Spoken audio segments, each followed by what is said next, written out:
we are going to put this up on the YouTube channel for the department after we're done. So if you don't want your face on here, that's up to you. But anyway, so I will turn it over to Dr. Jen Koslow, who will be our host for this session. Jen, take it away. Well, thank you. Welcome everybody to coming to this session. And I think the official title, I'm not sure it has an official title, but it's, what might you do with a graduate degree in public history? So that is the forum. And we are so happy today to have 3 of our alum come and be able to speak to us. From the one good thing about the pandemic is this meant that we could do this on Zoom and bring people who are in, you know, hours away from Tallahassee, and bring everybody all together. So I'm so happy that we could do that. And so why don't we start with Kim, Cody, and Amanda? Why don't you, we'll go in that order just because that's where I see you on my screen. And just why don't you take a few minutes, each of you introduce yourselves, tell us about where you work, and how you got there, and about some things that you've learned along the way, and then we can open it up to a discussion. Well, that makes me first.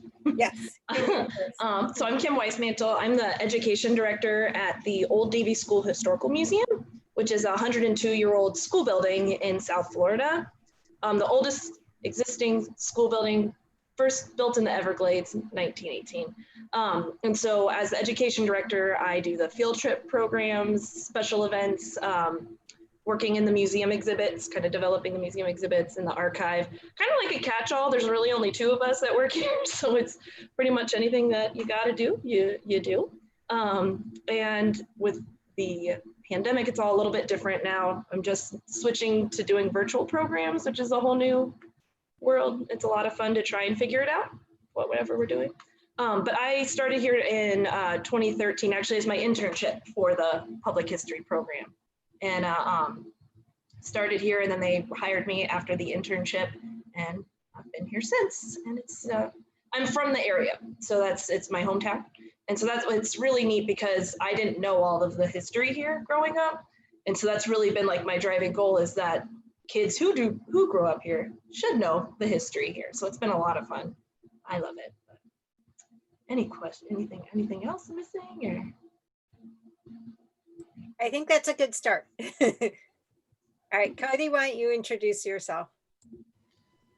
All right, I am Cody Rademacher. I am the curator at the Holocaust Museum and Cohen Education Center in Naples, Florida.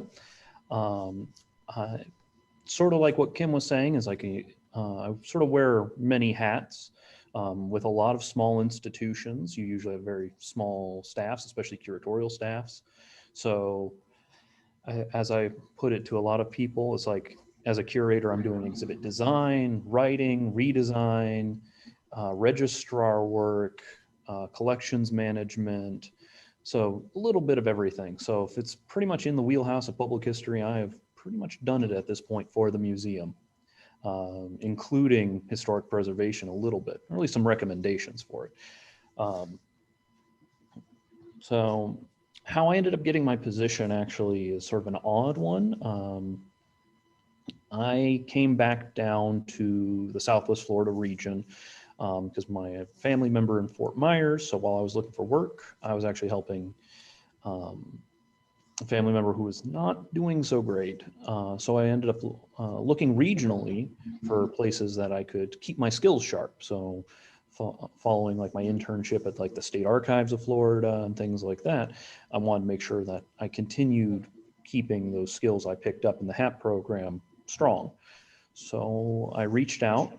The Holocaust Museum of Southwest Florida, as it was called at the time, now HMCEC, as actually was like, you know, we would like some help doing collections management and things like that. So I took my archival skills that I picked up through the records management track to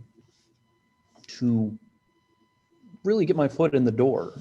I started as an intern, sort of a volunteer, a few days a week. a position opened up for an administrative assistant. So I spun that as, well, you know, that thing I've been doing one or twice a week. How about I do it 3 times, 4 times a week? And so it built from there. So it went from volunteer / internship to paid, like part-time, to full-time. And its responsibilities have grown since then.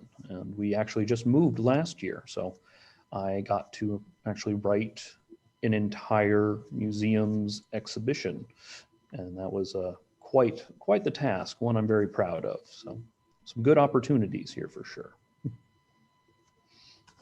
Is there anything else? Or Well, that's a good intro. And then we'll come back. I have more questions for you, but I want everybody to introduce themselves first. So. All right.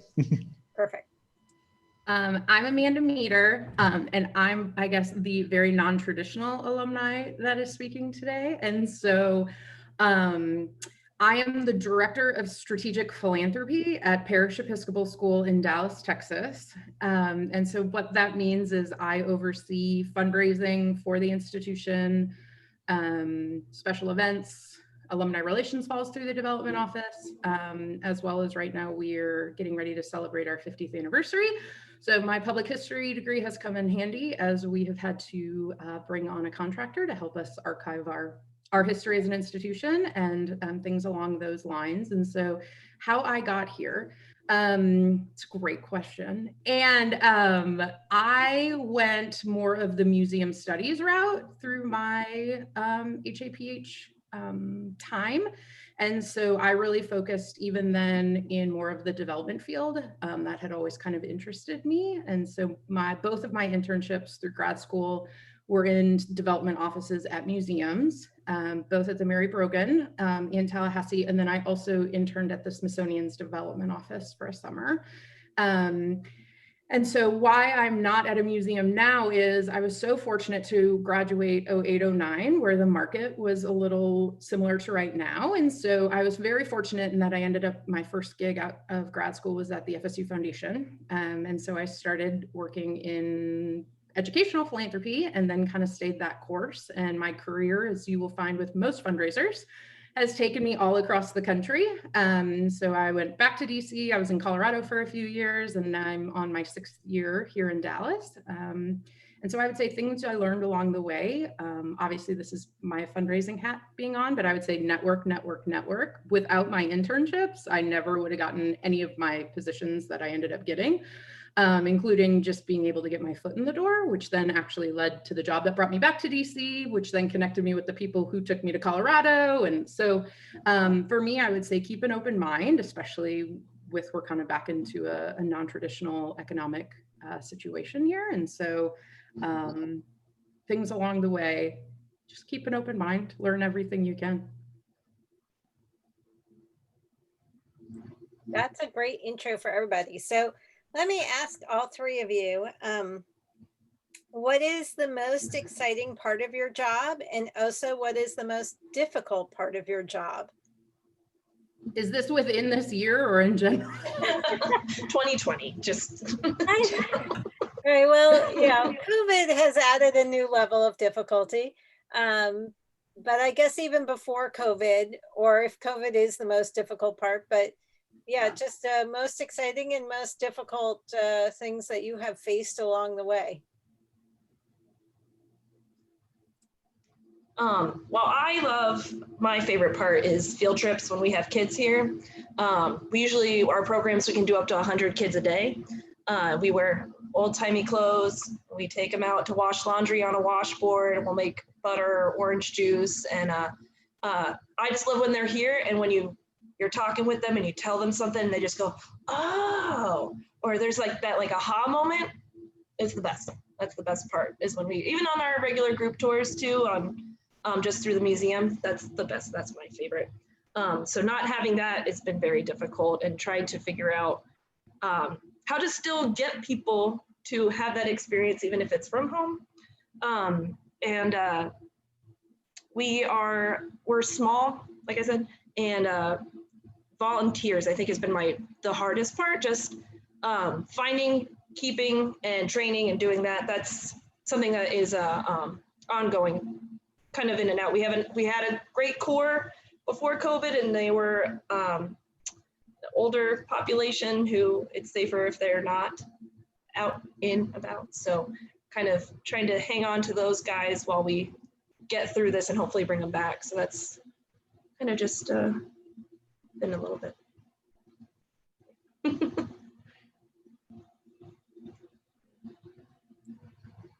Cody? Well, I would say my favorite part, probably not a big surprise since I went through like archival records track and was like, oh, I like working with old materials, is actually collections management. I absolutely love working with various collections. Here we work with some very unique materials and a wide variety of them. I have films, I have film negatives, photographs, personal papers, official records, three-dimensional objects galore. And it's been absolutely wonderful to learn about this period through local connections through these collections. I would say my hardest and most difficult thing for me, honestly, is still exhibit writing. I've always had a very tough time even rereading like Sorrell's exhibit design and interpretive approach and things like that. It's like I get the ideas, but oftentimes, as some people put it politely, my writing is clinical or academic, to put it nicely, aka it's dry. So that's always I would say that's my toughest part of my job, is trying to get people to engage in this material that I'm already excited about, but apparently I have a difficult time actually getting onto the panel in a way that's very engaging. So I'd say that's my toughest spot for sure. So probably the most exciting part of my job is, and my favorite part of my job is connecting people with resources, with ideas, and being able to fund those and bring them to life. And so over my career, I worked in public higher education before my current position. And so, lots of different opportunities in which to connect those types of resources and interests with the people who make them happen. And so that is always the most exciting, is getting what we would call a transformational gift, something that without the gift would never be able to happen, and then connecting them with the person who allows it to happen and then watching that impact. That is definitely, without a doubt, the most exciting and the most rewarding part of my job. I think the most difficult part of my job, similar to FSU's foundation, I went from huge 200, 250 people development departments to my current job, which when I started, there were 4 of us, which, similar to what Cody and Kim were saying, if you go to a smaller team, you kind of get to be more of, a jack of all trades, but that also means you're a jack of all trades. So I think the difficult time of that is, in addition to my number one priority is raising funds, and my job specifically is raising only 6- and 7-figure funds. But then I also get pulled into, like yesterday, our communications director is currently out. And so like, I'm helping design the Christmas card for the institution, and, like things that take an extraordinary amount of time, that then don't get me out from behind my desk. And so I think it's that challenge for sure of being able to get the day-to-day things done with then being able to build those relationships.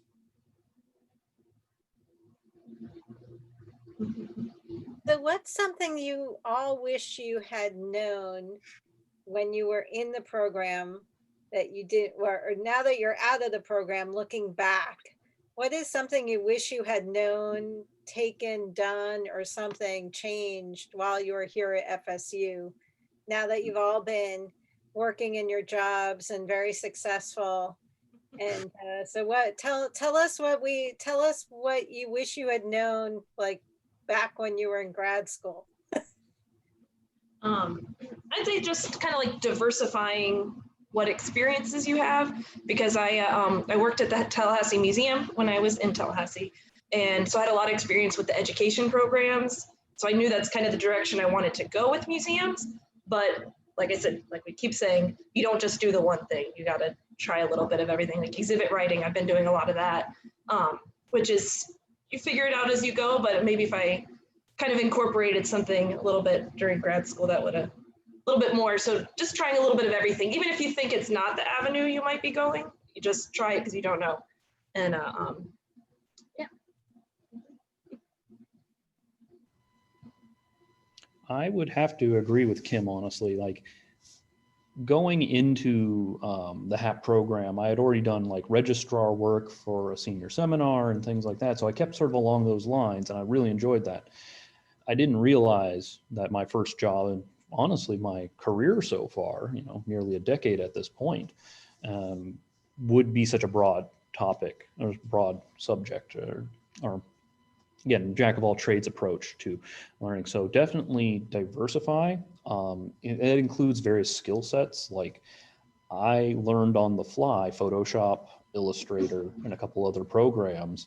I see Amanda's laughing at that. So you feel that it's like you're used to that. And it's like, oh, well, I guess I'm learning this now. So you end up having to adapt and understand. And the other thing I would do is when it comes to things like certificates, if your master professor recommends that you get a certificate, take that to mean highly recommend a certificate. That way you have a stronger skill base if you are going to sort of double down on a track. Like, this is definitely what I'm doing. This is definitely what path I'm going down. Get the certificates that are very relevant, because I did take some courses in library sciences, but I still don't feel particularly confident in my abilities to create metadata, do XML coding, mark, that kind of stuff. And part of that is because I did not take enough courses and get that knowledge base that was recommended to me. But so that's definitely what I would say is the couple things I wish I had done. I would totally echo what Kim and Cody said. You know, I tell people all the time, like even this morning when I was talking to my boss and reminding him I was on this today, he's like, I always forget you have a master's degree in that. Like, it makes sense, but like, okay. And so I would say, like, just keep an open mind and kind of dip your toe in everything you can. I mean, I tell people all the time, like, if you would have told me I would be, well, I knew I wanted to work in development, but if I would have been an independent K through 12 in Dallas, Texas, when I was in the HAPH program, I would have laughed in your face for sure and been like, absolutely not. And so I think it's all about making sure, you know, you're trying different things. And as you know, it's as important to find out what you don't want to do as it is for you to explore what you think you want to do. I took a couple classes in grad school or met with people, like just informational things about what they do in their job. And I was like, yeah, I don't want to do that. Or, you know, just the connections you make through the courses you take, whether it's people, you know, it's can be such an interdisciplinary program, like Cody was saying about library sciences, or I spent a lot of time over on the art side of the campus, which I didn't really explore in undergrad. And so just those connections open careers that I didn't even know existed, or connections they had. And so I also really wanted to do 2 internships, which I think at first Professor Kozlo thought I was crazy. And so, but I knew I really wanted to try out a lot of different things. And so I would say, even at the time, like I was worried, like, when am I going to sleep? But you'll sleep when you graduate, it'll be fine. And so I would just say, take the class. Like, worst case, like you decide you don't want to do it. But like, as I was saying, like, I remember taking digitizing and being like, when am I ever going to use this? And literally right now in my job, I'm using it all the time. And so, in which I never would have guessed. And so, or even just unexpectedly right now with where we are with, you know, racial injustice and social unrest, being at an independent school, that's a very important topic, and we're shifting cultures. And so being able to bring my experience through having a master's degree in history to the table for those conversations in a very unexpected role is, I think, helpful for the institution. And so I think one of my favorite things about this program is you get such a broad base that you can kind of customize to what you want to do.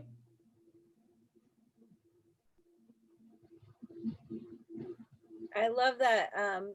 I don't know if you know this, Amanda, but the Mary Brogan is no longer in existence.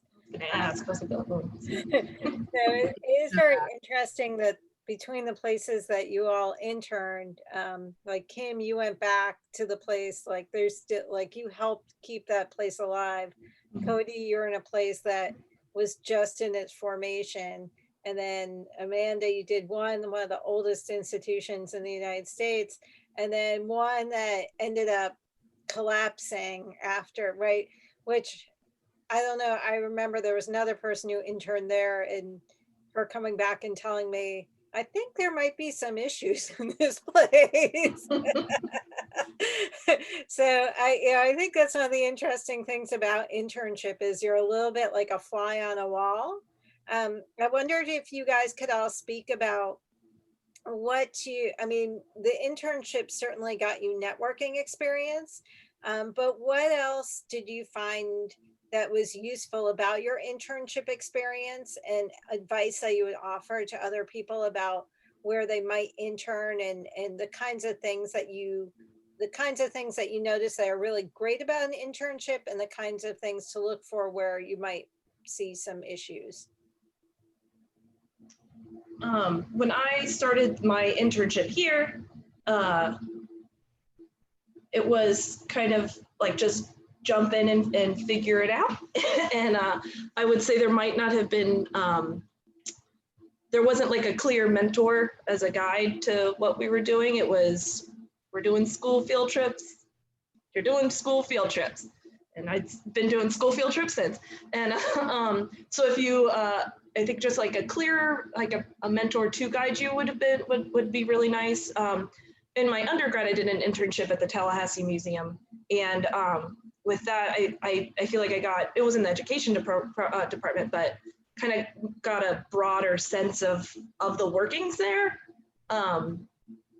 Because I had a clear mentor to take me to show me those things. So that was definitely a benefit for the internship. But. When it came to my internship with the State Archives of Florida, I found it to be incredibly beneficial. I was very fortunate that I did have a few mentor figures who really enforced key points and sort of best practices when it came to archiving, cataloging, even down to how you put the files in the box and how you describe that. So it was very specific and being like, it's like, I put it in chronological order. It's like, yeah, from the front to the back. And I'm like, it's like, no, that's reverse chronological. So you either got to put it in the record as that, or, it was that kind of emphasis of like, you need to be, it really enforced following best practices, trying to do things in a certain order, document what you're doing, really an emphasis on like intellectual control of your collections. And that's really stuck with me. Like, and I've emphasized that with, like, for example, this semester with two interns that are helping me do some inventory work and things like that. So I've taken a lot of the lessons from my internship and also the public side, because I've worked both in the back end where I was actually doing the cataloging and then actually helping the public do research, find records, resources. So through both of those, I learned sort of best practices in a customer service sense, in a archival sciences sense, and I feel like I really benefited from that, and even got to see some of the photographic work that was being done and take part in that. So the only thing that was really missing was working with three-dimensional objects, and otherwise it would have been a incredibly well-rounded collections management internship. So very happy about those.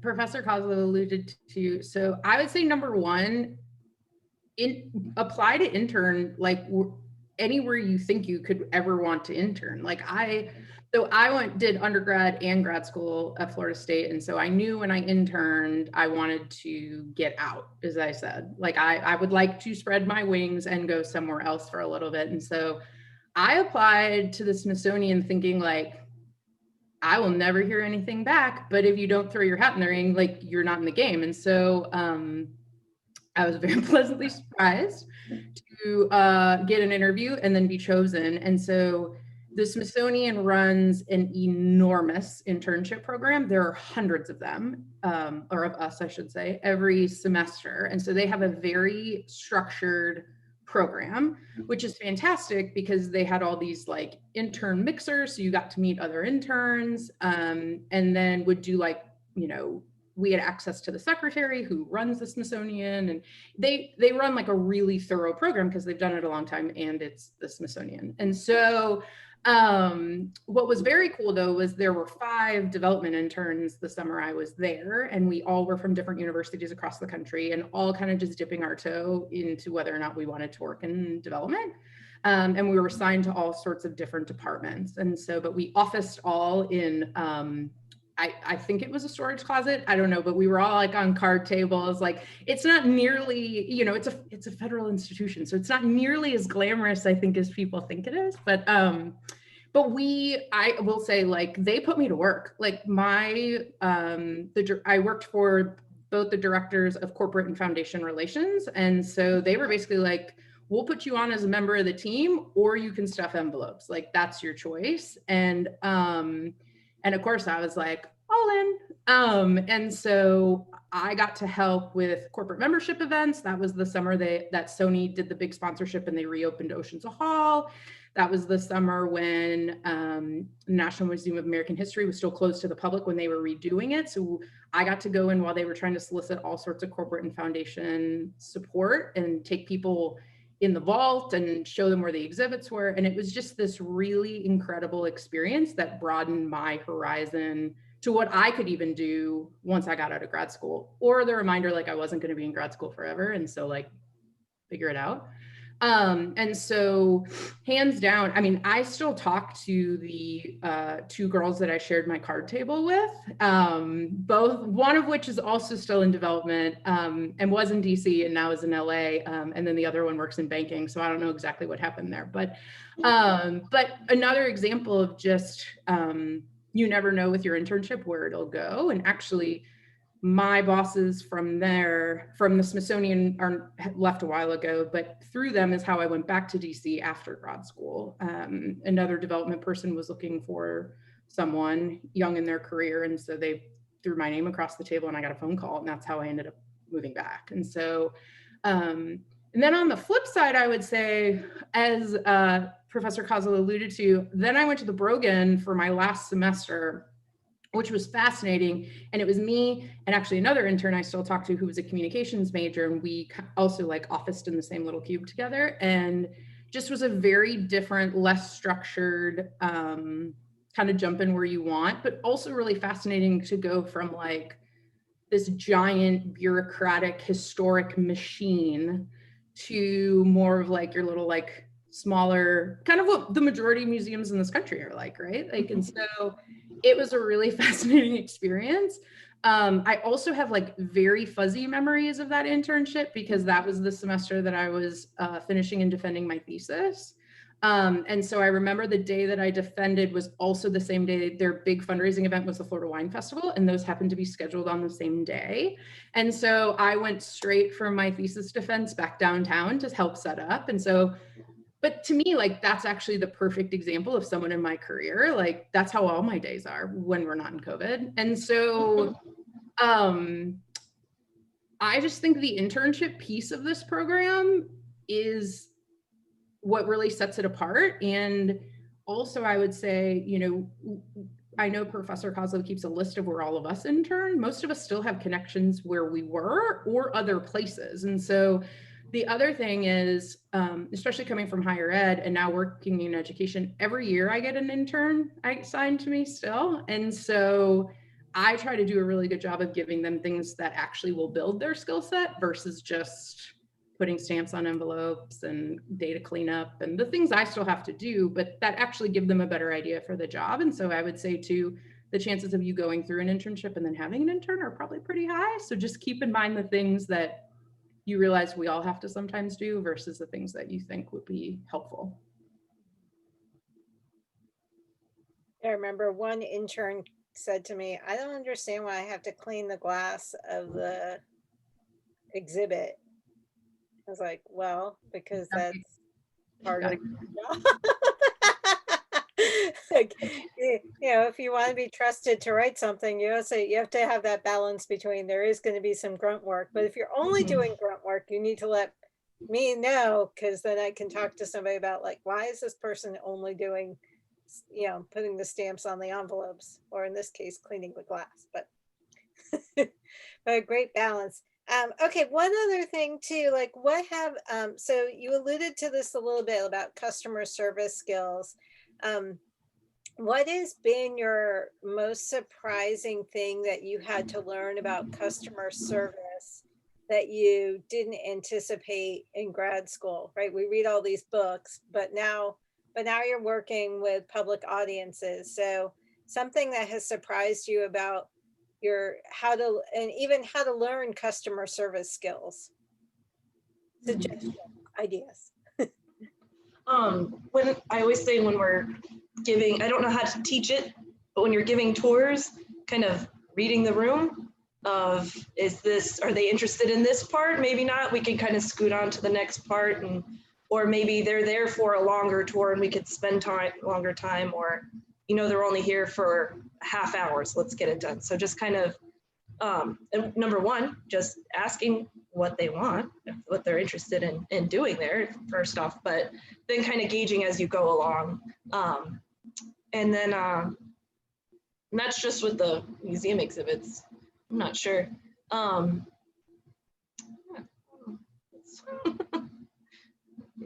Somebody else. It's a great one. Exactly. How do you teach it? You just got to do it. You just got to. Well, for me, a lot of my sort of customer service work these days is honestly relations with artifact owners, and also working directly with our volunteer docents.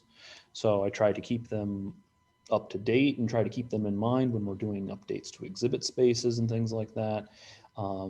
Especially, and with donors, usually they are either the descendants of survivors or liberators, or actually the survivors of the liberators themselves. So we try to be accommodating, we try to be understanding, and we try to be very respectful that they're working to, they had to probably wrestle with the idea of donating these irreplaceable materials to an organization. They have to trust you, and sometimes they have unreasonable requests, like, I have 200 photos and I want you to make an exhibition of just these photos, a permanent exhibition of these photos. And you have to understand, it's like, I can't do that, sir. And it's like, so you have to be as polite as possible about these things and understand that there's a huge emotional investment in this material and they want it to be utilized in the best ways possible. And you can try to offer alternatives, but ultimately you have to also understand it's their call. So it's one of those moments of like knowing when to engage, knowing when to decline these materials, and ultimately trying to do what's best for those materials and trying to help those people understand that what you're trying to do is trying to be as respectful as you can with their items, their family stories. So that's the side I've dealt with quite a lot as of late, is those personal and emotional connections with materials, and the family members honestly wrestling with giving them up, or in the case of one of our survivors being like, oh yeah, I just found these extra photos and here you go. And I'm like, you need to sign paperwork, Rob, you're killing me. No, but seriously, it's a huge aspect to understand if you are working in a small organization. It's like donations, I'd assume also on a monetary level, but definitely on an artifact level, you are trying to be understanding that there is probably some emotional connection to these materials and the stories connected to them, and you must treat them with care, and both the person and the items, because it's a big thing for them to do this kind of stuff. I would say 80% of my job probably falls under customer service, or front facing, as my head of school calls it. And so so my undergrad job was, I was a university ambassador for FSU. So I gave campus tours, which I loved, and is still my favorite job I've ever had. And so I think that was my toe in the water for development. And I think the number one thing when working with the public is meeting people where they are. And so, for instance, like, you know, if it's a guest coming into your campus or your building or your museum, you know, did they get a ticket on the way there? Did they get a flat tire? Were they fighting with their kids on the way there? Like, usually if someone's kind of, as I like to affectionately tell my team, if their hair seems to be on fire, it's probably not you, you just happen to be there. And so to me, it's really learning to read the other person if you're in kind of a situation like that. On the flip side, I think what Cody said is so important. Like, people are people. And so treating them with respect and dignity, whether they're donating personal artifacts that mean a lot to their family, or in my case, a large monetary donation, which I would argue they also take at a very personal level. And so remembering that there are people behind these donations and memories and hard work, and, you know, but then also sometimes, you know, I get into the, you know, we'll have someone who wants to make a donation for something we don't want. And so walking that really fine line of not dismissing their generosity, but kind of helping them understand the why. And so I will tell you, if you work anywhere with a development team, they will tell you you are all part of the development team and you are all on customer service, because it all impacts people's experience, whether it's a visitor or a guest or anything like that. Or in my case, it's a student or an alum or a current parent.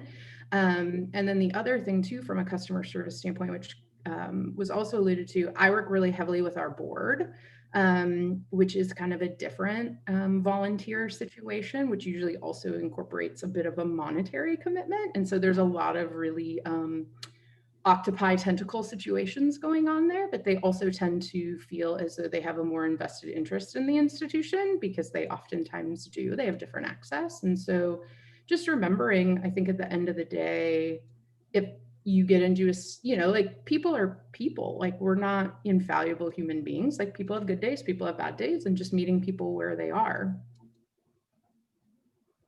Just easier said than done some days. Time of COVID. Why don't we do this? We've got about 20 minutes left, and I know we have some different majors and minors here on the call. And Dr. Sinke, if you have any questions too. So why don't I open it up that people can, I can do two things. I will open up the chat, and I will monitor the chat. So you can either put your question in the chat, or you can raise your hand if you want to do that on Zoom, or if you just want to unmute yourself and ask your question. We've got all three options, since there aren't, this is a manageable number, so.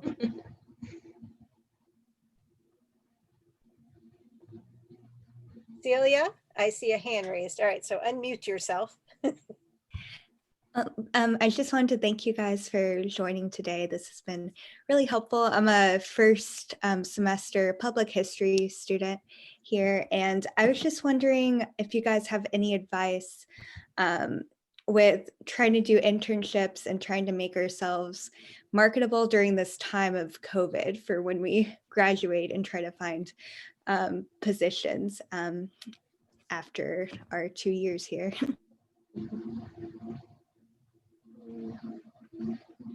I know we are going to be working, we have interns in the spring, but with the professor that we're working with those interns, she kind of put out there, does anybody have opportunities that can be done at home?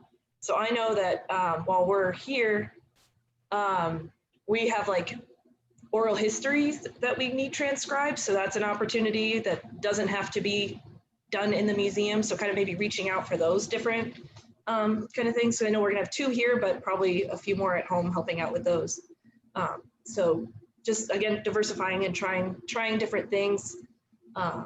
Even if you just have to cold call and ask, anything I can do to help. That's the, we all need help, so.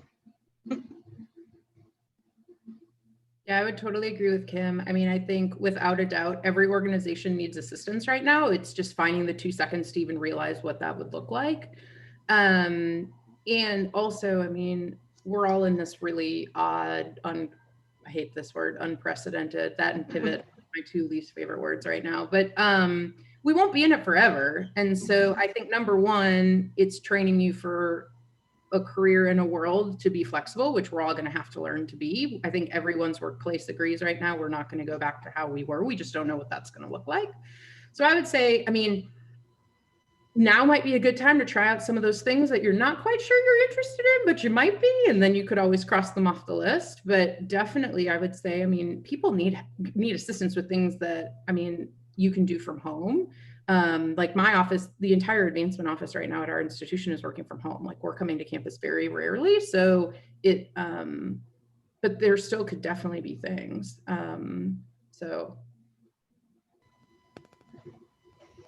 Well, when it comes to like internships and sort of making yourself marketable, and we have our interns still working on site. We're open to the public, which is a little harrowing, but I don't think anyone's job that works with the public is not harrowing right now, to be honest. But we've tried to keep safety measures in place. We've tried to do that. So we've tried to make it as safe an environment as possible, as well as providing opportunities. So I think being able to take advantage of opportunities that are provided, be it remotely or in person, would be critical for your career in the future. And especially if you can do a broad sort of study, I think that would be beneficial, because it's going to be an interesting one with some of the surveys that have come out regarding the confidence of like regional and local museums that has come out through, I believe it was the AAM, so the American Alliance of Museums recently.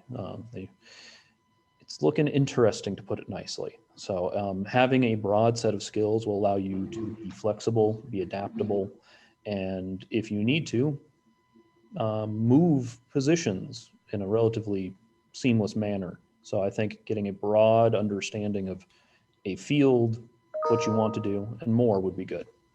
It's really good advice. Thank you.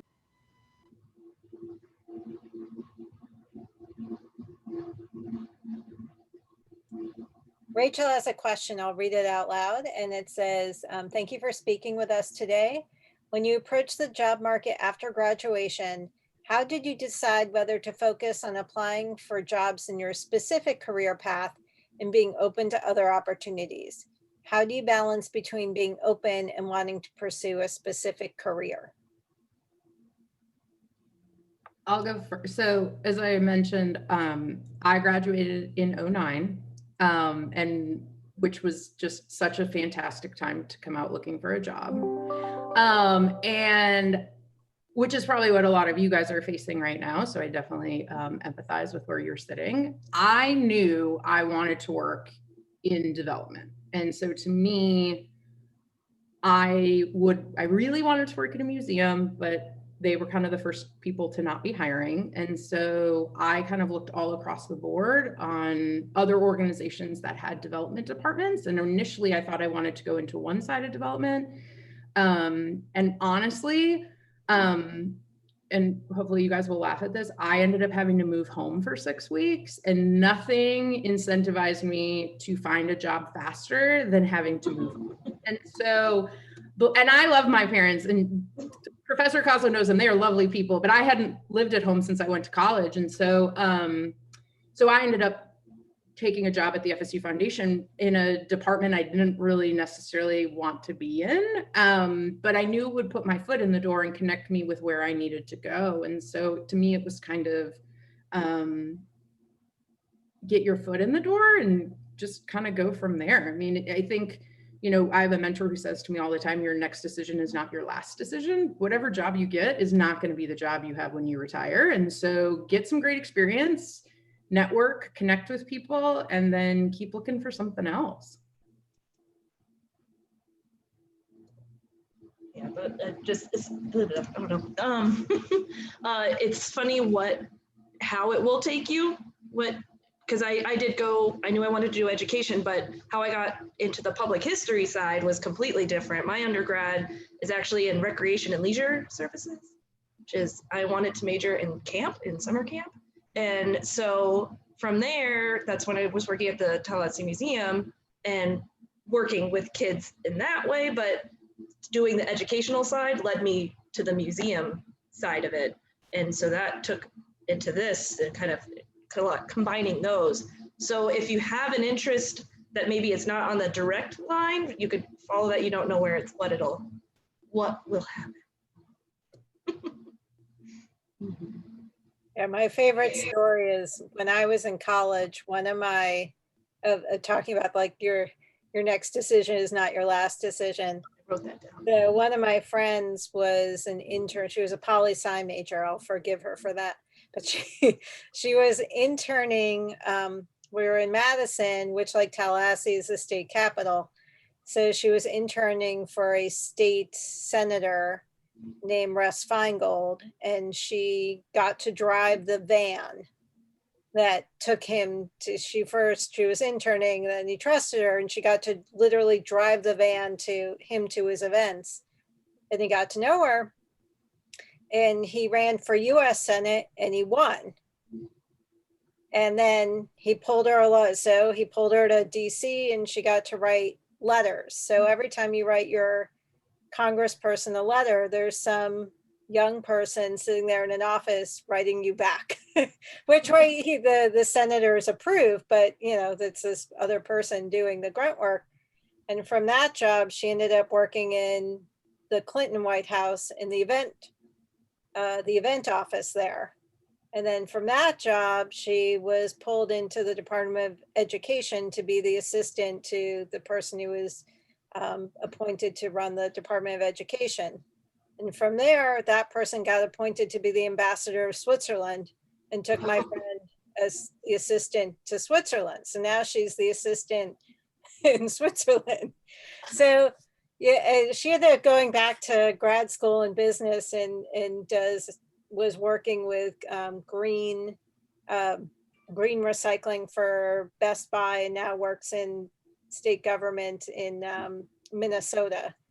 But it's a great example of, you can go from driving the van to to Switzerland. You just never know that being open, you just never know where it's going to take you. So her only through line was an interest in politics, and that was it. So I think that's all of your experiences, even from small Davie museum to trying to get $1 million grants. It all sort of speaks in the same way. You just kind of have to be open to opportunities. Mm-hmm. Are there more questions?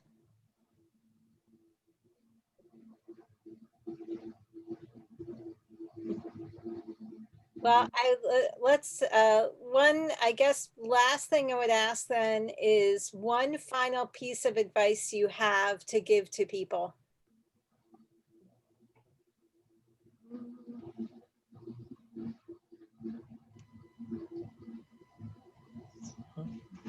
Don't be afraid to try anything new.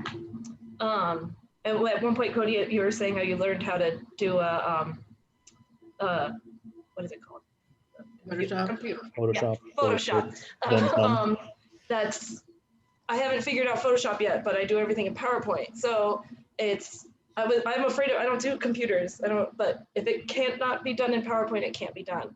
And so I've done all exhibits. So don't be afraid of trying learning more about computers. I just started a podcast. I'm that person in 2020 who says, listen to my podcast, because we're trying to get what we do here at the school out. And so do a little bit of everything. Just don't be afraid. It'll be fine. Yeah, I mean, I've given some, like what would I normally tell people, but I think for me,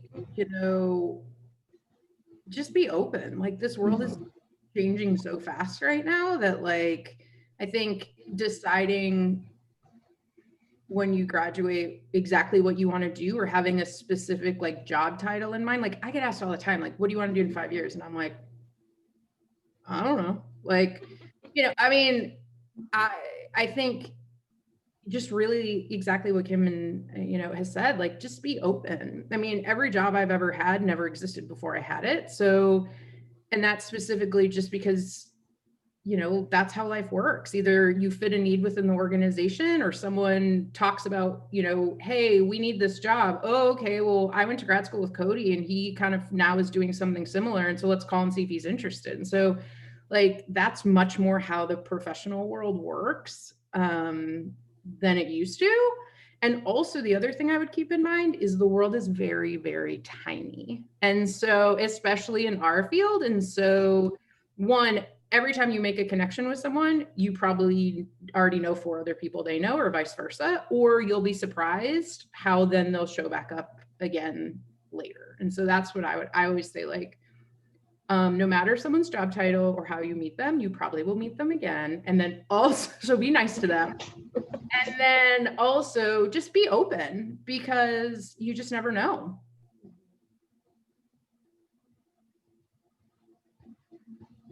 I think those are all incredible points. I mean, the only thing I can add on that is just really do be flexible, not only in like what title you want or anything like that, but subject matter. I never expected to be in an organization that'd be focused on the Holocaust, displaced persons, genocide studies, and my professional education reflects that. I focused on progressive era, probably not a big surprise being under Professor Kozlow. I still love that era. It's still a personal passion, but because of work, I have learned extensively about subject matters that I did not have a familiarity with, I did not have a direct connection with. So being willing to be flexible on a very broad scale, not only like what positions you might be willing to take, but also what subjects you're willing to learn about, what you're willing to go into, and know that your academic skills that you're going to be learning in a grad program can be a cornerstone for you being able to learn about these subjects that you're now having to write on and present to the public. And along the lines of what Amanda said, I do have a funny little anecdote about people coming back, working on an exhibit. One major donor family was also someone I saw regularly while working another job while my museum position was part-time. So there would be some days where I would see them at an event, and then I would put furniture into their car. So it really is a small world. And I think it's very important to recognize that, that these people will, especially like potential future donors, and both of artifacts and monetarily, they're going to be in your community, and you are part of a community, and you need to understand that and how it affects your future in some ways, or your organizations. Because if I had treated this donor couple poorly, probably in either position, they probably wouldn't have supported us at either job, honestly. So something to keep in mind. You are a diplomat for where you work. You are. And I think the only other thing I would add is don't be afraid to ask for help.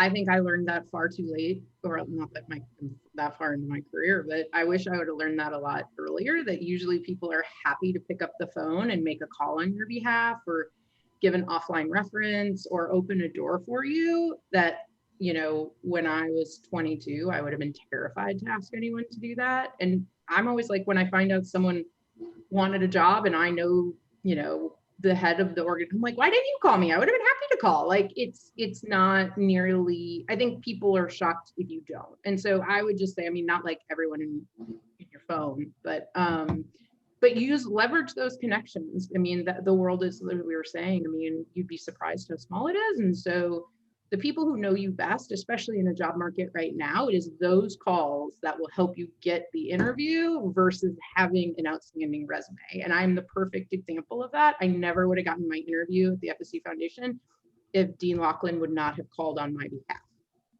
And they didn't tell me that until I got hired, but that's the only way, because I didn't have any experience. And so, I mean, I did, but not really. And so it's without those calls, like, don't be afraid to ask someone to help you. and then just pay it forward when they ask you to help them later. I love it. I think that's perfect to end on. So I want to thank everyone for coming, and it's been so great. And we have here thank yous. Thank you for sharing your experiences, for the great advice. Thank you for this great panel. Thank you, Dr. Sinke, for putting this together. Kim, Cody, Amanda, oh my God, it's so amazing to see you guys. And I'm so proud of you, and I'm proud of all your accomplishments. So you guys are amazing.